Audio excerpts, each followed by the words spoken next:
All right, everyone, in slightly dour news here, the UN is looking into war crime claims against the IDF, of course, of war rape and the torture of civilians and things of other unsavory natures. And I wanted to weigh in. Again, disclaimer, I'm not Team Palestine, I'm not Team Israel, I'm Team America. So while I do have feelings about civilian deaths in general, and I condemn all of them, it's an unfortunate aspect of war, as we've seen for literally thousands of years. I would like to weigh in on this. With regards to this kind of war crime, they are inevitable. If you have 100,000 soldiers deployed on foreign soil, there are going to be rapes. There are going to be instances of torture. There are going to be massacres, etc. On what level they exist, whether it's 4 people or 400 people, sometimes remains to be seen. We've seen it before. Everyone wants to believe that their nation's military, or militants, or whatever they happen to have, is a moral army.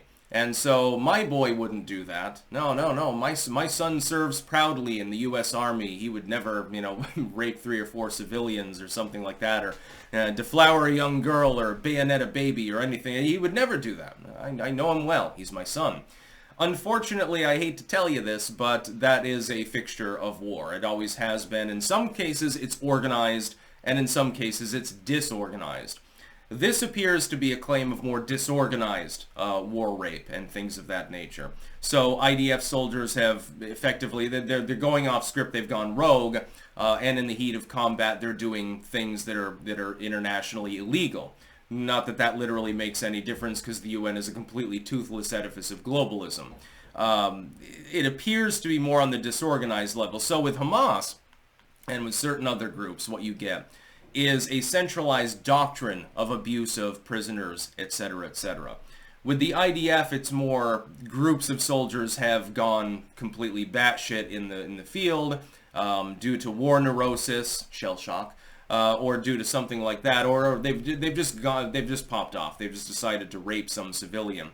It's still unfortunate, though, and in some cases it can be doctrinal. The problem is that the command structure, when you're actually in the field, kind of doesn't exist now, does it? So your commander has given you an order, but situationally you find yourself incapable of following the script, and so you have to do your own thing.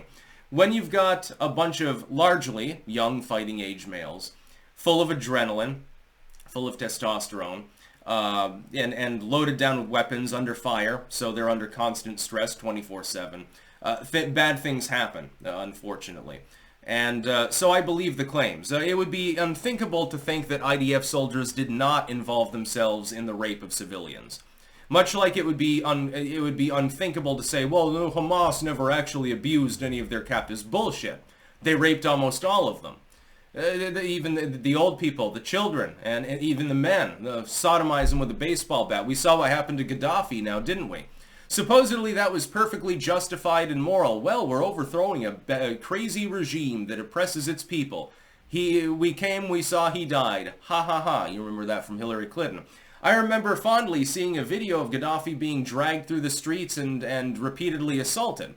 Look at what happened to Saddam. You think he wasn't raped in his jail cell before he was hanged summarily? Of course he was. It's a tool of war. It's a demoralization tactic. Sometimes it's more doctrinal. So you get a military, especially if it's an ethnic war, you get a military that moves into foreign soil, and they rape all the women full of war babies, basically, to try to erase the genetic lineage of the people that they're fighting. This is probably not at that level. This appears more sporadic instances, but when, again, you've got several million people being occupied, you're not sure who the militants are and who the civvies are always. And you've got a bunch of soldiers who, in many cases, you think, some of these IDF soldiers, they have family that are still being held by Hamas. You're like, well, you've got my mom captive. I don't really care about you people. And so, again, bad things happen. And one hand washes the other. Then you've got retaliatory strikes. And then the whole thing repeats itself over and over again. It's like in Korea. Have you ever seen some of the Korean War propaganda from both sides, by the way?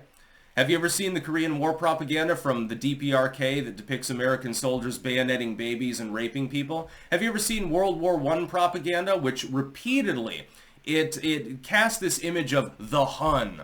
So the German, he's basically a monkey, by the way, an ape, not even represented fully as human. Or the Japanese in World War II, same thing. Not even represented as human, and always dragging off Lady Liberty, whose one boob is slipping out of her dress. It's giving you an insinuation, and being carried off into the hinterlands, and we must stop this mad beast. It's the same propaganda over and over, and it's the same situation over and over. Whenever you have an occupying force in foreign territory, you're going to get rape. A lot of it, by the way. Quite a bit of it. So, I mean, the claims are probably true. And the IDF will say, no, that's not happening. Our soldiers would never do that. We're not Hamas. Bull fucking shit. Again, you get some 20-year-old dude high on adrenaline with his goddamn grenade launcher. He's got a relative who's being held captive by Hamas. What regard do you think he's going to have for civilians? And there are people with their football team mentality, their dichotomous thinking, that'll say one side or the other is clearly guilty of this kind of crime. The other side couldn't possibly be guilty of this kind of crime. The IDF would never do this. Or, hey, Hamas, a couple of members might have raped women or something like that, but it's not a systemic problem. No, it is. It's systemic in every goddamn occupational war that's ever been held in human history because it's literally a psychological tool of war. In some cases, it's openly encouraged. Now, I don't know of any IDF doctrine that encourages this kind of behavior, so we're talking decentralized as opposed to centralized. We're not talking about Genghis Khan right now, but it's definitely happening.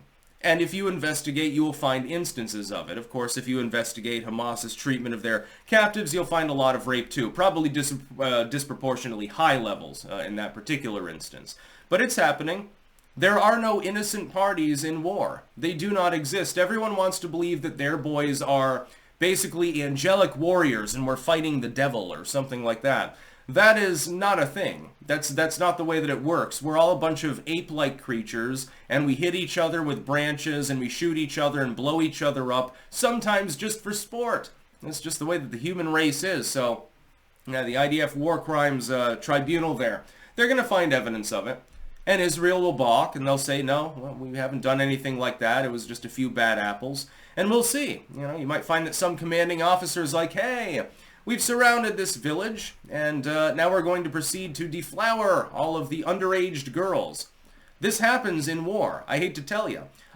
For instance, I'm Team America. I'm U.S. first. Have you ever heard of the My Lai massacre? It's unfortunate, but it happened. Have you ever heard of some of the massacres in Korea? Or in World War II, the firebombing of Dresden, for example, by the British mainly. These things, unfortunately, occur even with militaries that are relatively well-functioning. They're organized, there's a clear command structure, and order doesn't break down, and it still manages to happen.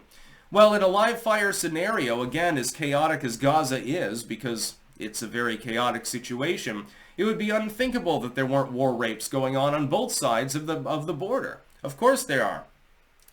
Palestinian militants or civilians that are mistaken as militants, they're getting raped in prison right now. Women and children, men as well, even the elderly, they're all getting raped, they're all getting beaten up and tortured and stuff like that. Both sides want to retaliate against one another and take out their aggression. That's what happens in war. There's no such thing as a moral army. There never was and there never will be. That's about all. Peace out.